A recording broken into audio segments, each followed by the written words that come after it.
Welcome to the Explainer. Today, we're going on a journey, the modern Flask developer's journey. We're going to see how a simple idea evolves from its very first line of code into a full-blown service that people can actually use. So, you've probably wondered this yourself, right? What really separates a little script you write on your laptop from a professional web app? We're about to bridge that gap, moving way beyond a simple hello world to see how real data-driven applications get built, secured, and scaled up. It's a fascinating process of adding layers of power one step at a time. All right, first things first. Every great application has to start with a solid foundation. And for pretty much any web app, that foundation isn't just the code, it's all about how it handles data. This is where it all begins. You know, when you boil it all down, almost any app you use, from your to-do list to your social media feed, is built on these four simple actions: create, read, update, and delete. CRUD. It's like the fundamental DNA of a web application. It's the basic language our app uses to talk to its data. Let's make it real with a simple task manager. You create a new task, right? Then you read your list of tasks.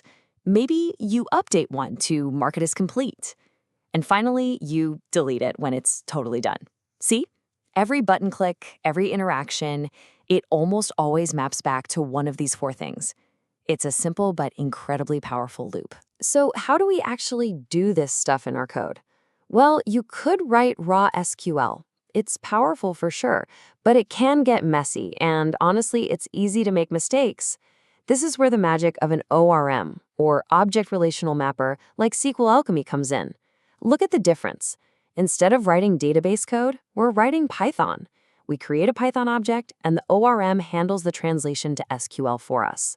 It's cleaner, safer, and way more intuitive. Okay, so our app is getting pretty good with data.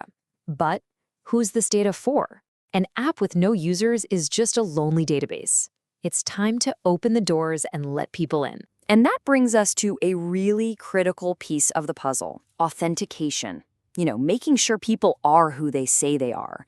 This is the gatekeeper that turns a public spreadsheet into a personal, secure application for each and every user. Now, the good news is we don't have to reinvent the wheel here.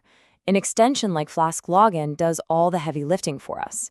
It handles login sessions, it takes care of super important security stuff like hashing passwords, so you're never storing them in plain text, and it gives us a really easy way to protect pages. And by easy, I mean this easy. This is where a framework like Flask just feels like magic. You want to protect a page so only logged-in users can see it? You just add this one little line of code. It's called a decorator, right above your page's function. Done. If you're not logged in, you get bounced to the login page. It's so clean. And what's the payoff for adding that decorator? Well, you get this. Once a user is logged in and on a protected page, Flask Login gives you this handy current_user object. You can just grab their info, like their name, and pop it right onto the page. This is how you start creating those personalized experiences. Okay, our app is growing. We've got user stuff, we've got product stuff, maybe a shopping cart. And all of a sudden, our main app.py file is 1,000 lines long and a total mess. It's getting hard to find anything. We need to get organized. The solution is to go from that single monolithic file to a much smarter modular setup. And in Flask, the way we do that is with a feature called blueprints. Instead of one giant file, we break our app into logical pieces. All the user authentication code goes in its own little module. The product pages get their own. Each one is like a mini app, making the whole project so much easier to work with. And hey, don't just take my word for it. The folks over at RealPython put it perfectly. Blueprints help you group functionality into reusable components. And that reusable part is huge. It means you could take your entire authentication blueprint and, with a few tweaks, drop it into a whole new project. That's a massive win. So our app is well-structured, it's got users, but now we hit a new wall, a speed bump. What happens when a user clicks a button that triggers a really slow task? You know, like generating a huge report or sending 1,000 emails. This is a classic, painful problem. If you try to do that slow job right there in the middle of a web request, the user who clicked the button is just stuck, staring at a loading icon. But what's way worse is that the entire app can freeze for everybody else until that one long task is finished. Not good. The way we fix this is actually pretty clever. We set up an asynchronous workflow using a tool called Celery. So now when a request for a slow job comes in, the Flask app doesn't do the work. It just writes a quick to-do note and hands it off to a message queue. Then it instantly responds to the user like, "Yep, got it, on it." Meanwhile, a separate worker process running in the background picks up that note and does the actual heavy lifting. The main app stays fast and responsive for everyone. And beyond those big background jobs, there are other smart tricks for performance. Like, don't pull a user's entire record from the database if you only need their email.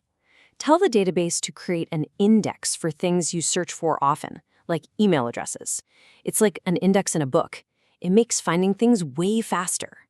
Every little optimization helps keep the app feeling snappy. We're in the home stretch. Our app is built, it's optimized, it's ready for the world. We deploy it, but, and this is a big but, in the world of software, the launch is just the beginning. Your app has to live and breathe and evolve. This is a moment that can give a developer nightmares. Your app is live, it has real users with real data. What happens when you realize you need to add a new column to your user table? You can't just delete it and start over. How do you change the very structure of your live database without breaking everything? Thankfully, there's a safe way to do this. We use a tool like Flask Migrate. It turns this scary process into a calm, repeatable, two-step routine. First, you run Flask DB Migrate. The tool looks at your new code, compares it to the database, and automatically generates a migration script, basically a set of instructions. Then you look at that script, make sure it looks right, and run Flask DB Upgrade. This command carefully applies those changes to your live database without losing any data. It's a lifesaver. And all of this, the data models, the user logins, the blueprints, the performance tuning, the safe migrations, it all leads to this.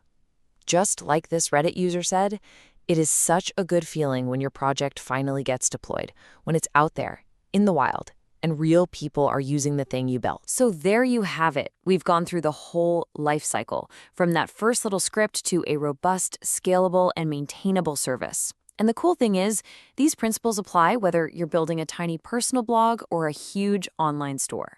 The journey is the same. So the only question left is, what are you going to build? Thanks for joining us on The Explainer.